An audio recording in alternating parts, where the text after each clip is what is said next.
Hey, this is Carrie from Wrap Your Head Around Silks. This is the Expecting Aerialist now with the Digital Network. How's it going, guys? Hope you're having a wonderful day. Before we get started, lots going on at Wrap Your Head Around Silks. So many resources for you on the website. Free mini course, a full course, aerial rehab, and roll it out, as well as next year we're going to do a fully virtual teacher training silks level 1. So check the show notes for information on any of that. You can always email me with questions, DM me at CarrieWe1 on Instagram. And just want to let you guys know that I'm thinking of you guys for this Christmas season. This is our last pod of 2023. I cannot believe that it is another full year. Things just are whipping by me, but I will be coming at you guys in 2024 into January, taking a little bit of time to breathe, and we'll be right back at it as soon as you guys know it. So I hope you guys enjoy your Christmas and Hanukkah and your holiday season. Happy New Year's, and then I'll be back. Today we have Buffy Hayes. She was happily hypermobile in the air, but when she got pregnant, it all hit the fan. She suffered from perinatal carpal tunnel, preeclampsia, and the feeling that her bones were just getting peeled apart as her pregnancy progressed. So she is going to share all of the ups and downs she went through in pregnancy, and I can't wait for you guys to meet her. Let's get started. Buffy, have we met before? You look very familiar to me.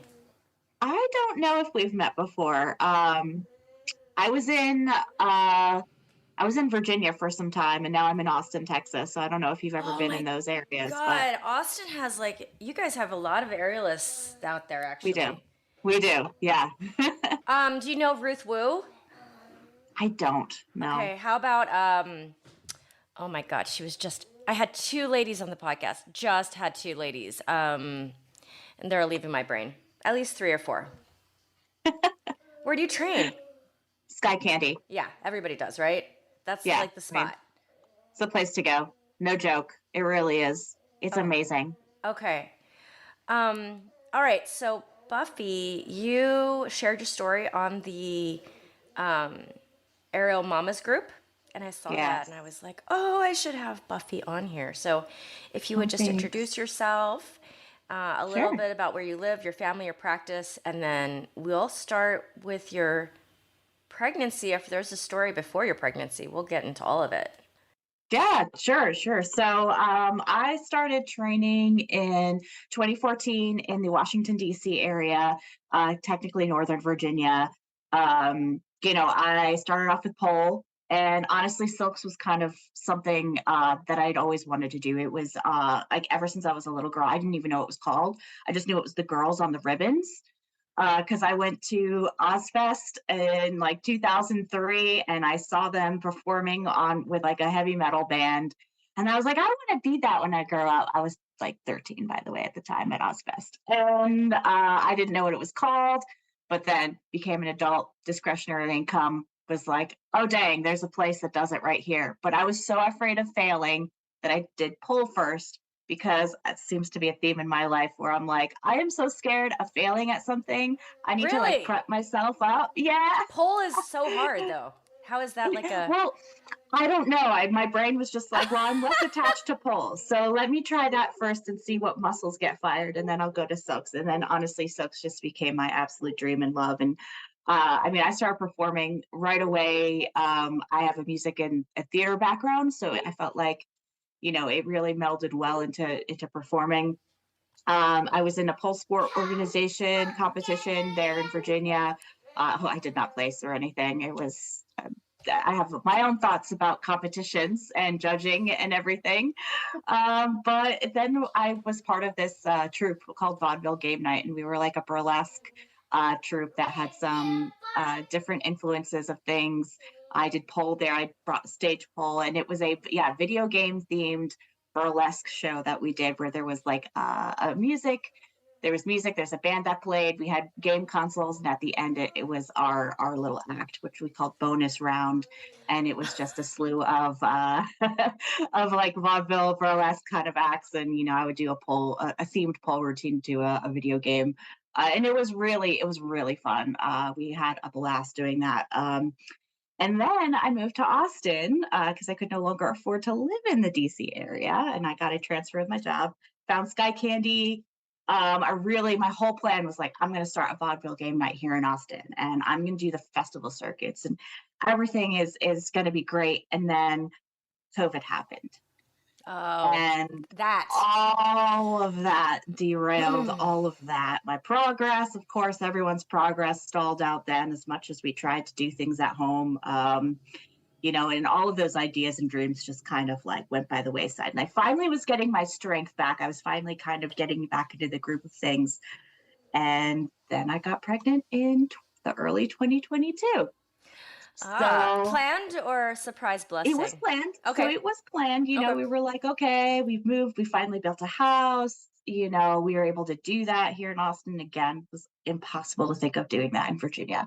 And we're like, okay, we're ready. And it happened pretty quickly. And yeah, it's funny, my expectations, like I'm a very like a go-getter kind of person. I was like, I'm going to rock this pregnancy. I am going to train all the way through this pregnancy. My body is going to be amazing. And it's funny how your expectations just do not match up to reality, especially when it comes to your body and pregnancy.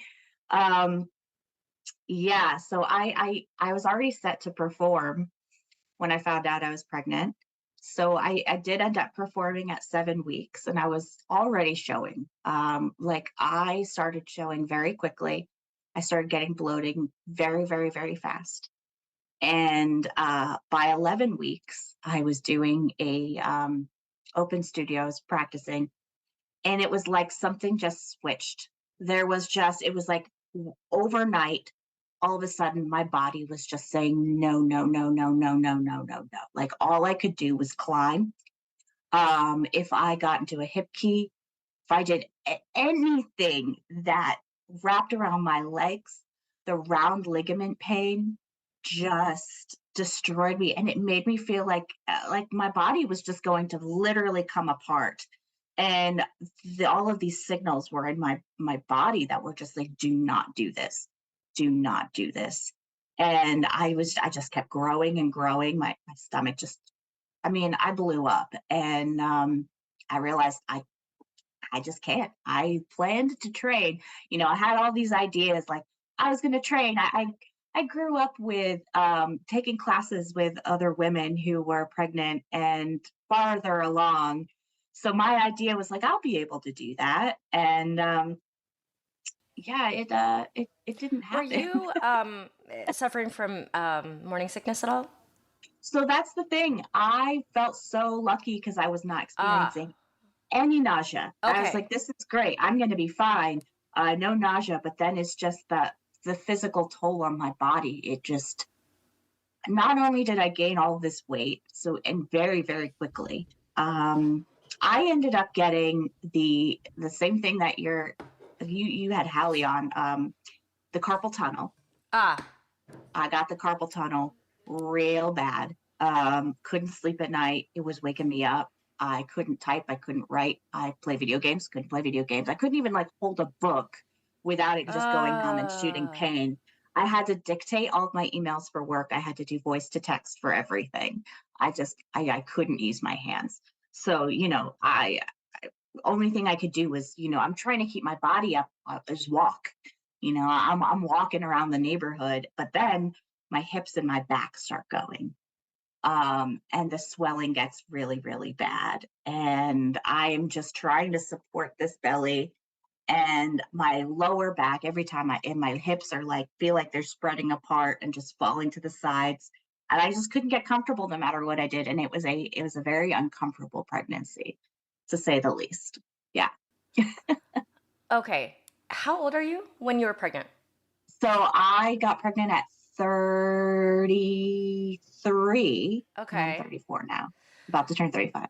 Okay. So Do you attribute all of this stuff from water weight or just gaining the like what why is it that your bones were having and your nerves were having this issue? Do you know the answer? So I really think I think there was a lot of water weight, but also she was really big. And I definitely gained like actual weight as well. The doctors were saying that it had something to do with, as far as the carpal tunnel goes, that she was actually pressing on some nerve inside of my body. Oh. And that there was nothing I could really do to relieve it because, I put my hands up. I learned to do neck stretches previously whenever I had like any numbing hand issues, and that would always fix it. But it wasn't touching it. Like any kind of thing I did to try to relieve the pain, I put the wrist braces at night helped me not to like collapse my wrist and make it worse. But it just barely helped. So I really think it was the swelling, the water weight, that really contributed to a lot of it. And then as far as like the hips and stuff go, I already had an issue, and you know, it's funny how these things you have a medical issue, like I call it a medical issue, pregnancy, and it is, and it will highlight some things for you that you did not previously realize that you had issues with. I've always had a very bendy back. Even from a very young age, I could do bridges. I could touch my feet to my head. I was always the one who could perfect back balances. Like that was always my go-to jam. Like everyone was like, "Oh, she can do the back balances. She's got that." Unfortunately, as we see with some of our hypermobile friends in the circus world, that is a blessing and a curse, because then you have all these other issues. And I found throughout my training, even before pregnancy, that getting my invert, when I finally did, it was harder, and it was more grueling of a process than I feel like it was for a lot of other people, because I had to work against this anterior pelvic tilt that was causing my back to go in.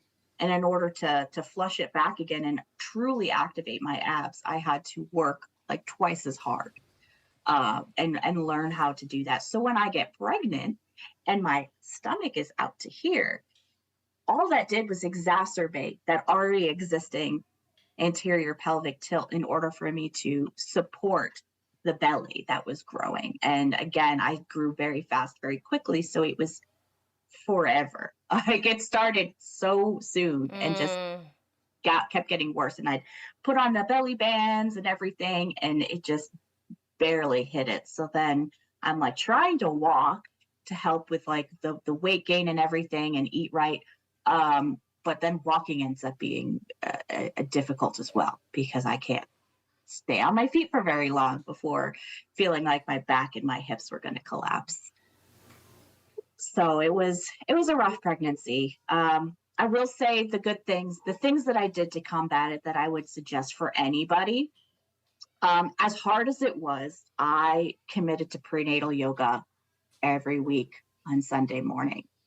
Even when I felt like my body was broken, I was like, I'm just going to go and sit in child's pose if I have to, whatever it is. And even though my hands couldn't work, I found that if I pushed through that first flow of downward dog, it actually relieved a lot of the symptoms, at least for a little bit, so that I could get some movement going and some action. So I would say that was a great idea. And then beyond that, just that connection with other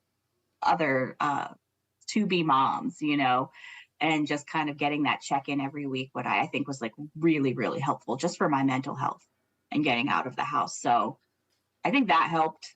And then I also Sorry, Buffy. Did any of your providers have anything that was helpful? Yeah, so I got referred to a place called Erosti. I don't know if you're familiar with it.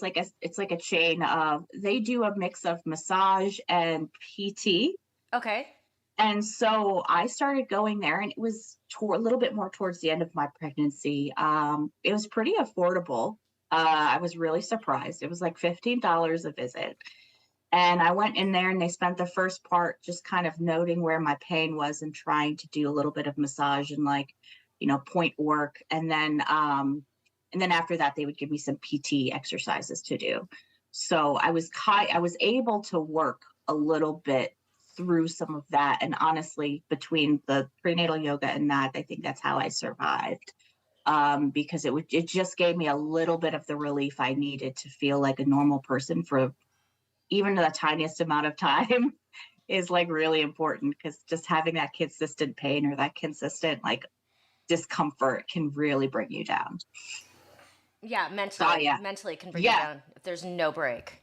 Yeah, there's no break in it. So any break you can provide, I think is worth it. And that's how I got through, was just like, okay, doing this yoga, going to this class, even if I can't do half the poses at some point, and then went to Airosty to get my back worked on essentially, and getting more suggestions on how to sleep. I think I slept with like 8 different pillows. I created the nest. I'm like, how can I do this so that I don't feel like I'm slipping back into this back arch, or that my hips are just falling all over the place. So, which I know, I mean, that's an issue for everybody during pregnancy. You're that relaxing, just like relaxes all of Yeah, man. that If whole you're already area. hypermobile and then the relaxing comes in and then you gain the weight, it just, you don't even have to have like a medical degree. It's just a recipe for everything opening, right? Exactly. And that's how it felt. It just felt like my whole body was just like opening up and nothing was supported anymore. And then it just was pain, just pain. And then of course you can only take like Tylenol while you're while you're pregnant. And even then there's like studies that are like, might not be great. So there's just, yeah, a lot of baths. Buffy, is there any history of this stuff in your family? Like your mom pregnant and Oh, not at all. That's the thing. I'm just like, my mom had pretty easy pregnancies. She doesn't recall anything being like too out of the box. Nothing. And especially in this like anterior pelvic tilt, there's only one person in my family. That's my Aunt Jane, my mom's sister, who has it as well. And they just, growing up, they just called it, oh, it's an innie back. You just have an innie back. And so growing up, that's what I called it. And I used it to my advantage, yeah. which unfortunately, it did some damage. I think I think exploiting that flexibility made it worse. So yeah. Yeah, I have an anterior pelvic tilt naturally too, and my dad will always say, "Why are you walking like a duck?" Um, and I deal with it every single day. Like I have to do the work. Mm-hmm. If I do the work, I'm out of pain, but the tilt is still there. There were some years Still in there. there where I felt like I had corrected it, And then it comes back and then it with comes back. stress.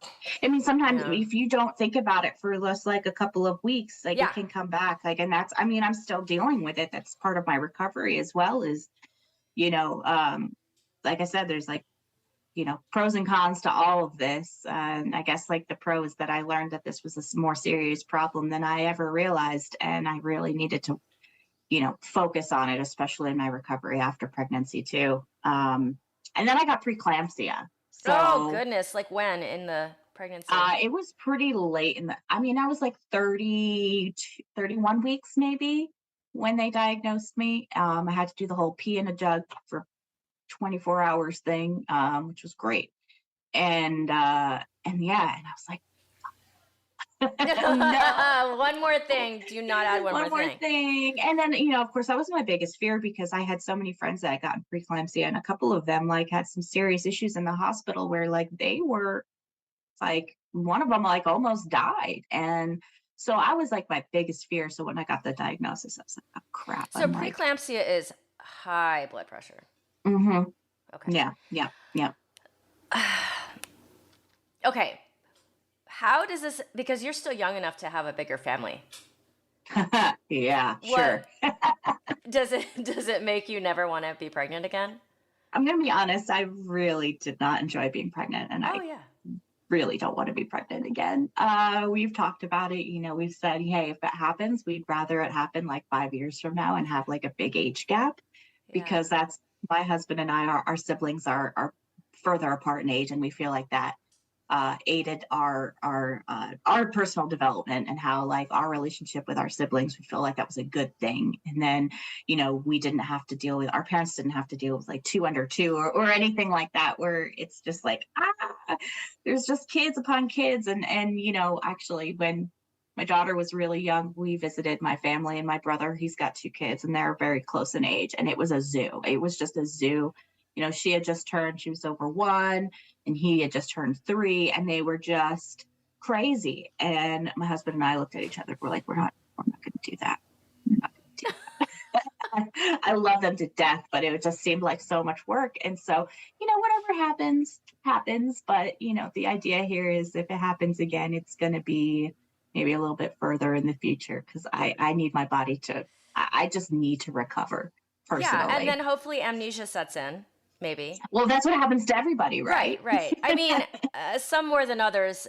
The way I'm recording this, I just recorded with a woman who, Nicole Harvey, who had 3 kids and then found Ariel. But I asked her, and her kids are older now, and 6, 9, and 11. And I asked her about her pregnancy. She's like, they were great. I love being pregnant. I was like, oh my God, the stories on this podcast are so wildly different. They're so different, right? Everyone has such a different experience. Yeah. I just thank God I didn't have any of the nausea, because if you added that into the mix, I would have been, I don't know where I'd be today. Honestly, I did have asylum. Yeah, I did have a stomach flu while pregnant though. And I had to go to the ER for fluids.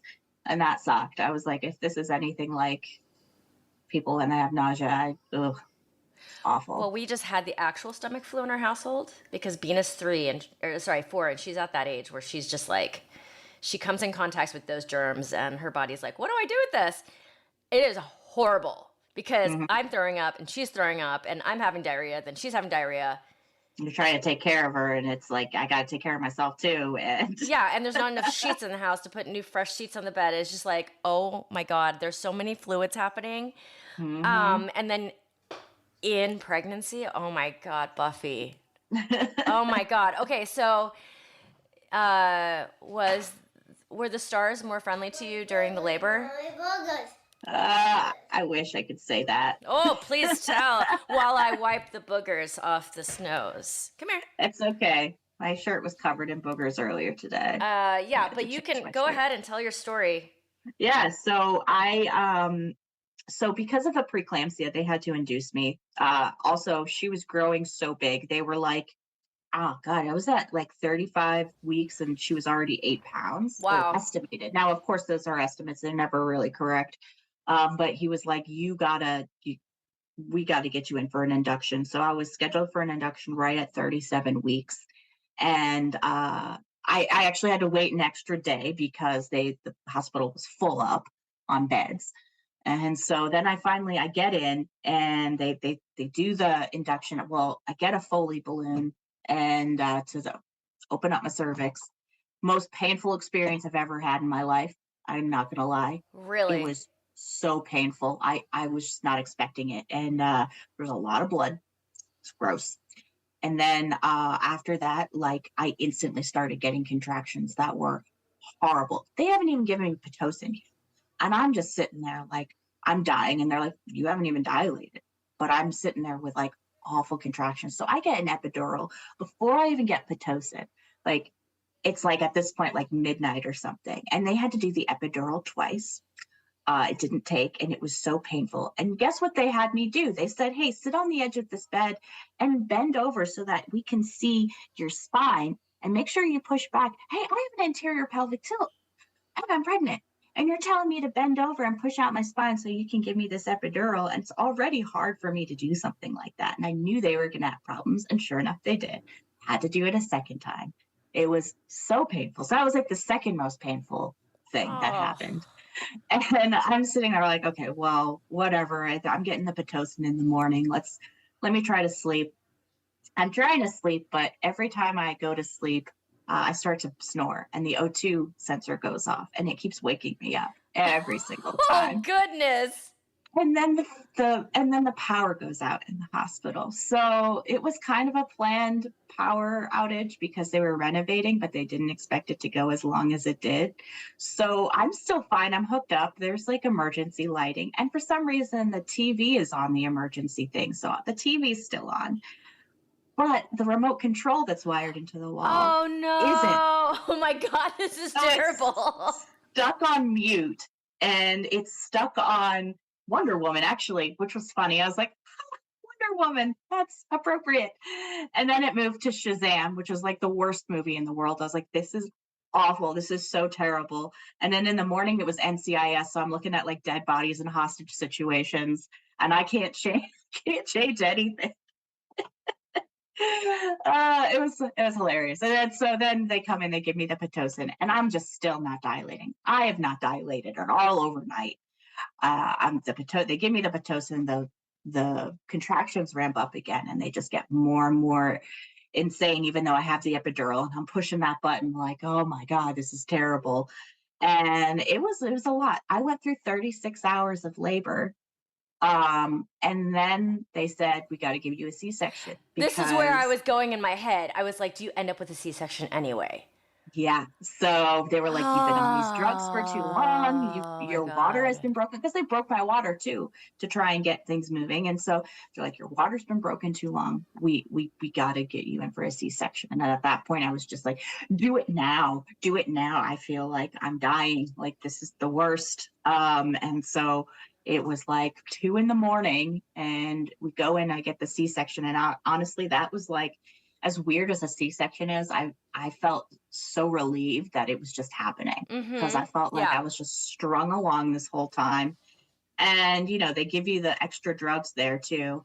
And at that point, I'm like, whatever. And Yeah. I'm literally talking to the anesthesiologist about the show, The Watchers, like the entire time it's happening. And my husband's sitting there just like, how are you just calmly talking about a TV show while you're getting opened up on the table in front of me? Well, because I'm you're like, a loopy. I was like, at this point, what else am I gonna do? I don't know. There's this guy right here. I'm just gonna talk to him. And so yeah, she's born at 344. She was big. She was 8 pounds, 2 ounces at 37 weeks. So if I had waited, so it was already, I wasn't sure if she would have made it out anyway. I think that the C-section was a good idea overall. She was healthy, everything was fine. She did get jaundice, and I couldn't breastfeed because of that. I tried, but I was not supplying enough for her. So she got addicted to formula and bottles basically in the hospital. So my breastfeeding journey was unfortunate. I tried to pump and it destroyed my mental health. And I just said, screw it. She's on formula. She likes it. She's used to a bottle. I'm not adding that to the mix of stress right now. But the recovery from the C-section it was rough. They also said that, I'd mentioned how big I was. They commented when they took her out, they were like, this is the biggest placenta we have ever seen. I apparently What? broke a record at that hospital having just a gigantic placenta. And so that kind of contributed to a lot of it. And I had so much water weight. I lost a lot of weight, but I still, to this day, I've got like 25 extra pounds that I've just been trying to get rid of. It's a total shift in my, uh, proportions and everything. So just like learning to just do things again is really tough. And then I'm dealing with the anterior pelvic tilt and all of the back issues, from all that weight and just like trying to recenter myself. It's just really tough to make any kind of movement after when she was born. So it was a while before I could like get back onto the horse of even thinking about movement and training, but my brain was on it the entire time. All I could think of was like, I miss the feeling of being on the silks. I miss that feeling of like getting a good workout in and feeling proud of myself and proud of my body. And it was just felt gone. I'm not going to lie. I just felt like it was all gone. And it was really hard. Yeah. So it took a while. How long, how far are you postpartum now? I'm a year, almost 13 months postpartum. Okay. Mhm. And do you feel like you did an entire grieving process for your aerial practice in the last year? I did. Oh, absolutely. It felt kind of like it kind of felt like COVID all over again. Not and in that sense, it was my job. Like I could still practice, do some stuff with my body then to like at least feel like my body was moving and stuff. But now it was like all of movement was kind of taken away from me for a while, for a few months at least, and that was tough because I love moving, and it was hard. I did end up at like my 8 weeks, I think it is, postpartum appointment. I was like, can I get a referral to PT because my back is so screwed up and I really want to get back on the silks, but I have absolutely no idea how to even begin that journey because I feel so broken. I was just I felt like I had no, well, you know how it is after you feel like you have no life anymore, like everything, your whole routine's screwed up. Everything's about your baby. And that's great. You want it to be all about your baby. And but at the same time, you're like wondering, will I ever get back to any semblance of normalcy? And what does that look like? How do I even start? And so I felt like that was the first step, was like, okay, let me get a referral to PT. And if I can get to PT at least like once a week, then I can start thinking about how I get back. And when I got there, I told them my goals. I was like, look, I want to get back to my aerial practice. These are the muscles I use a lot. I've got this anterior pelvic tilt, these back issues. And so it was slow going, but I will say keeping up with it and seeing the progress is what got me through. And it was little pieces of progress.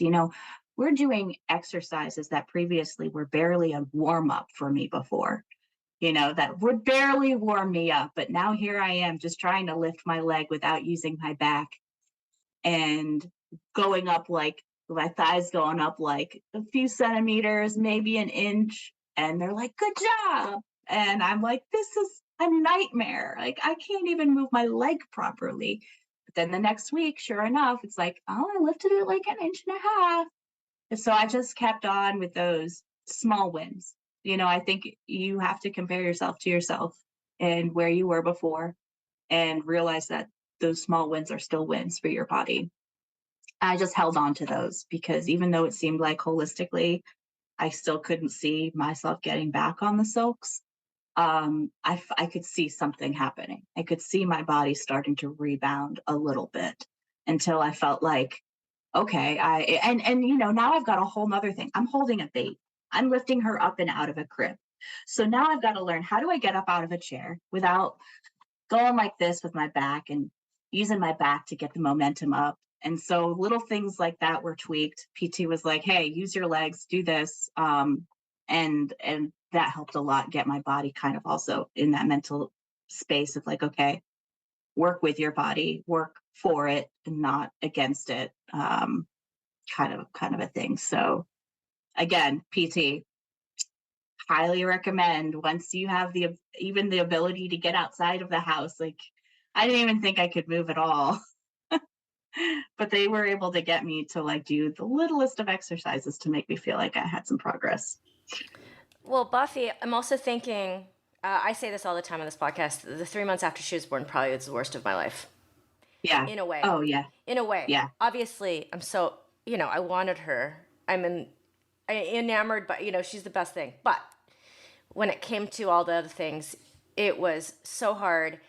And I'm thinking about you in that space and how the PT is helping, but the mental load of feeding your kid, of getting the sleep, blah, blah, blah. And then also thinking, well, I'm not getting up out of this chair correctly. So once my baby is done with the bottle, now I have to think about how to stabilize my spine before standing up. Like, that's a lot. Yeah, it's a lot. Yeah. I would agree. 3 months postpartum was probably the hardest part because that's also when I stopped pumping, when I made the decision to stop pumping.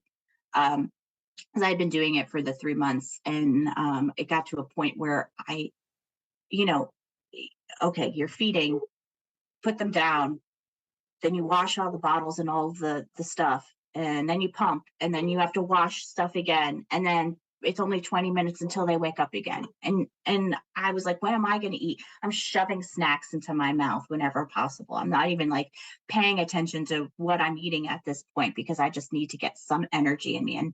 And pumping and breastfeeding makes you super hungry. And so I'm just like, oh, I gotta do it. Come here. She's just getting past a cold, and we're at the stage where the boogers are not really making more boogers, but they just want to come out, and they're sticky. Mhm. Sticky Yeah, boogers! Come here. I Would you know all like about the sticky would you like to boogers. say hi to Buffy and the listeners? No, not today. Okay. Are you good? I'm almost finished, okay? I, I want you. You want me? Okay, well you can sit here. What a sweetie. Okay. So now you've got a 1-ish year old. Hmm. How are things currently? Things are getting better, which is what inspired me to write that post on the aerialist, the pregnant aerialist postpartum page, because I feel like I'm finally in a place that I didn't think I could ever be in. So I had that PT. And then when I finally felt like I could, I actually booked a private lesson with one of the most amazing people in the world, Michelle Francis, here in Austin. She has a PT background. So she really, really understands the human body and in relation to aerials and everything else. And she has worked with all kinds of bodies and all kinds of people around the world. So I made sure to book with her because I just felt like I don't know if I could have really gone back in a private lesson with someone who didn't understand what my body was going through, and like the limitations I had at the time, and the fact that I was fighting against this anterior pelvic tilt, and that was like really key, and I really wanted to focus on that more than anything ever because I wasn't really focusing on that prior, and now it became such a glaring issue. And so I mean, I spent time with her. I did not do any practice on my own. I did not go to any classes. I would just book time with her and I'd be like, well, let's do whatever I can. And I mean, I could barely do anything at all. I mean, I took a while before I could even get on the silks, and just climb one climb. But eventually I did, and I think again, it's like those small wins. Like I could never have even thought of being in that spot however many months ago. So I just had to focus on that. Um, and then I had this moment, I finally get into open studio and practice on my own. And here I am, barely, I'm doing climbs, I'm doing some foot locks, and this girl is doing studio right next to me, and she is in the exact same spot that I was prior to pregnancy. I mean, the skill level, everything, all the things that she was executing. I was like, that's me pre-pregnancy. And here I am now, and I can't even do an invert, I barely do an invert on the ground now. But then I took a step back. I'm like, I could look at this moment and it could be discouraging, and I could just walk away and cry in my car at all the things that I've lost. Or I can look at this as like, I'm here on the silks climbing and doing foot locks when just a few months ago I could barely like even think about doing a push-up. So I really think it's like down to comparing yourself with yourself as much as you possibly can, because if you compare yourself to other people, you're always going to be disappointed, no matter what it is in this world. And then on top of that, I think, finding other things that make you who you are. Because we said like that loss of identity was really hard for me during pregnancy and then post immediately postpartum. you know, identifying as an aerialist, I think you need to have different things. And now I'm a mom, and I really take that seriously. And that's a big part of my life. And I'm okay. I feel like at some point we're all going to lose something that makes us who we are. It's just the way life is, whether it's an injury, whether, it's just getting older, or, you lose your job. That was your identity, whatever it is, it's going to happen eventually. So you really need to find those different things that make you who you are and dive into them and make sure you're multifaceted, because that's the only way you're going to move forward. That identity shift for me was different because aerial's my job. And so it's weird. And we've had this conversation in the podcast where people are like, it's different when it's your job. It's almost better because you know that you don't really have a choice unless you want to change your career. Mm-hmm. Buffy, what's your job? I'm in market research. Okay. So I'm like do partnerships, and I'm a schmoozer. You seem like you'd be a good schmoozer, but yeah. So I've heard this from many, what I call, advanced hobbyists, or, where it's a big part of your life, but it is not where your money comes from. And people have said that it is so scary to go through that because it is a hobby. It's not central financially. And so people think to themselves, it could go away because maybe life will get to the point where I am only doing essential things. Mm-hmm. And the idea of that is so scary. Whereas for me, and I don't know if you had any of this, it was more about like losing my autonomy in life. It was more about like not being able to just like go hang out with my friends whenever I want or go take a trip. Now I am tethered specifically. I don't feel like that now when she's 4, but the first year. Yeah. So much. And it was also COVID. So, but it's like, but in a way it helped because no one was going anywhere anyway. Right. Yeah. Yeah. No, that was like good timing almost. Actually, it's like good and bad timing. Good and bad, because I would have started like at 6 months was March 20, what was it? 2020? Was that the beginning? Yes. March 2020 was the shutdown. Everything shut down. Mm-hmm. And she was exactly 6 months old. And, it would have been when I'm starting to take her places in her little like backpack and stuff. And it just never happened. And I was like, well, no one's going anywhere anyway. It's not like I'm missing out. So like my fear of missing out wasn't so high. My question to you is, when postpartum did you start those privates with your teacher? Oh, I think it was the summertime. So it was about 6 months postpartum, I would say. And you had already been doing PT for a couple months by then? So it was, so I started PT, I think it was 3 months postpartum. And I had about 3 months of that, and then got into the private lessons at 6 months postpartum. And I just this past couple of weeks, 3 weeks or so, have just started to feel comfortable going into open studio and practicing on my own again, and just doing simple stuff to get my workout in. It seems like a slog when you're in it. But from a teacher standpoint, I feel like 6 months progress and then a year out from your birth. I feel like, of course, it's different because I'm not doing it. And, I've been in PT. It's so tedious. It's so small wins. And it's so like time stands still.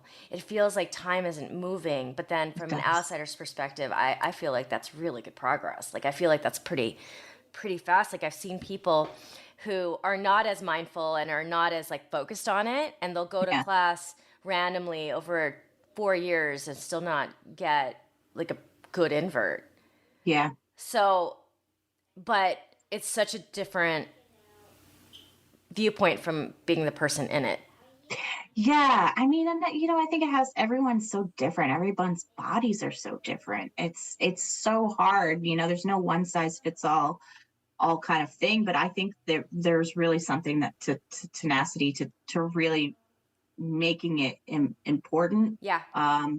I think for me, it's just like any movement is important for me, and in feeling better in general as a person, and feeling like I just think, getting those endorphins going and everything, no matter what it is, and knowing that aerials is like my my shining beacon of like euphoria, is like, okay, I have to get back to that point in some way, shape, or form. And even if it means I'm just going to walk down the block and then back, to get my heart rate going and to get my body moving again, is a win. And really just looking at it, carving it out like that, as a perspective, no matter what your timeline is, who you are, and what your body is like, just like, I think is really important.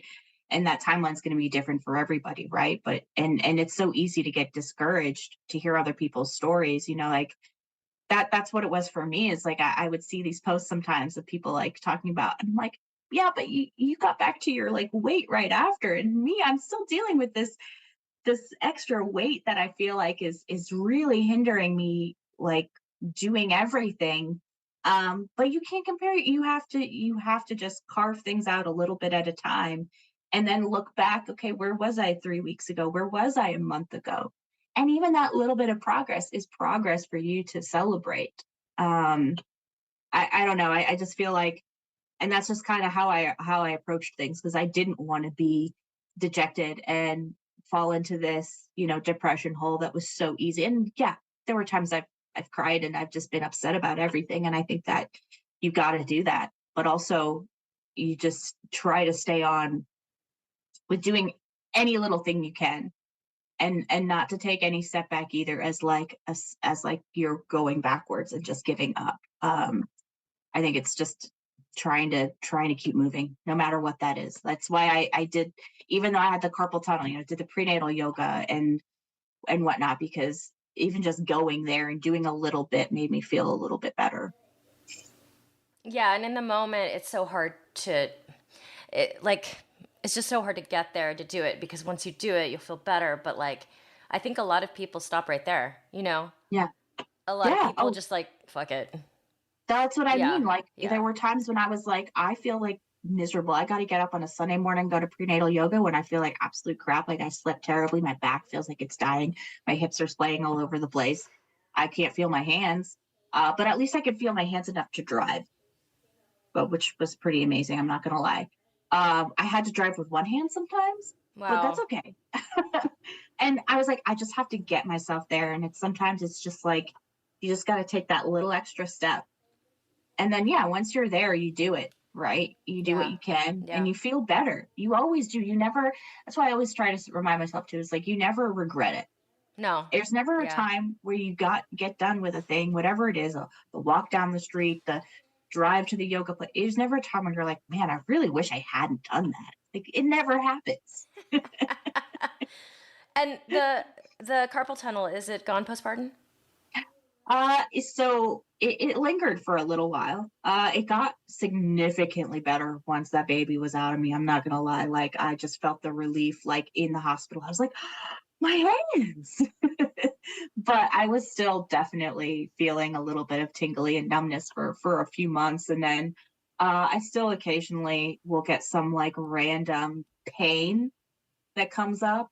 But it's all manageable. And like, I do crocheting too, and occasionally when I do like fine movements like crocheting and knitting, I'll feel it with my fingers. But it's that's totally fine with me, as long as I don't have the sausage fingers that I had before.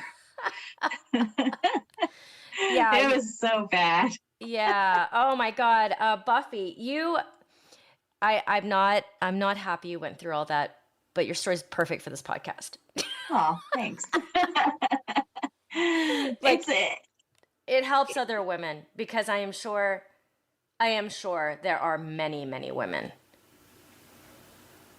who are going through stuff like this. I mean, Hallie Jane is very similar. Oh, I know. I was listening to hers. I was like, oh my gosh, everything Yeah. from the carpal tunnel to the anterior pelvic tilt. I'm Yeah. like, it's, your body just gets rocked through pregnancy. And it's so hard for you to visualize that it's ever going to be better. But in the grand scheme of things, 9 months really isn't that long of a time. Although when you're in it feels like forever. No, that's the thing. When you're in it, it's like it just feels like so forever. bad. And it's also amazing from a editorial standpoint. I'm talking about my stuff now. That Nicole Harvey is coming right before this podcast, because your stories are night and day. It's like, because she has Crohn's disease, and when she was pregnant, it went away. That's something too. Okay. Very funny story. I have IBS, and it was really, really bad pre-pregnancy. And what was weird is during pregnancy, all of my triggers were gone.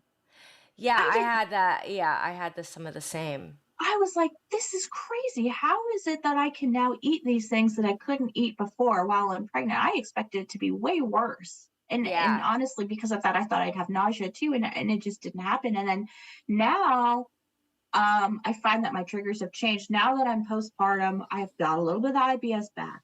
But I can now, what's weird, I couldn't eat peas before. Peas were a huge trigger for me. I can eat peas now. I can't eat mushrooms though. That's weird. Yeah. Having an Italian background, that's really rough too, because I love What's your mushrooms. symptom when you eat mushrooms? Oh, I'm just in the bathroom for 4 to 5 hours. Oh God. It's really a little bit of mushroom or like a lot of mushroom? Any mushrooms. That's so crazy. Any mushrooms. Like, that's how IBS it is for me. It's just like, if I eat a trigger food, I'm going to be regretting it. Wow. Sure. I'm glad we fit that in here. Yeah. I'm glad we fit that in here on the podcast. But all right, Buffy, thank you so much for being here. I appreciate you sharing so much.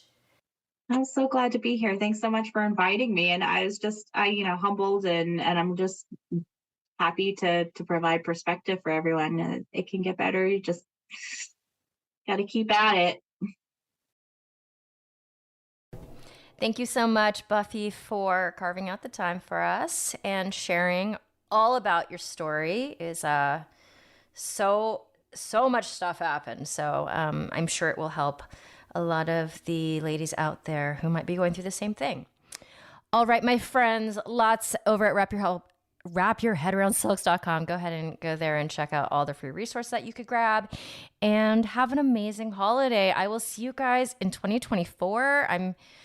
I can't believe I'm starting a 4th season. That is bananas to me, but here we are. So if you would please honor me with a 5-star rating and a review, check out Digital Podcasts, maybe check out Greener Grass, the podcast I do with Kelly McVeigh. It is so much fun. You learn a lot. And if you just want to hear the sound of my voice, if it gives you a calm feeling, hopefully. Have an amazing time. I'll see you guys next time. Over and out. This is Carrie from Wrap Your Head Around Silks, and this is the Expecting Heroes.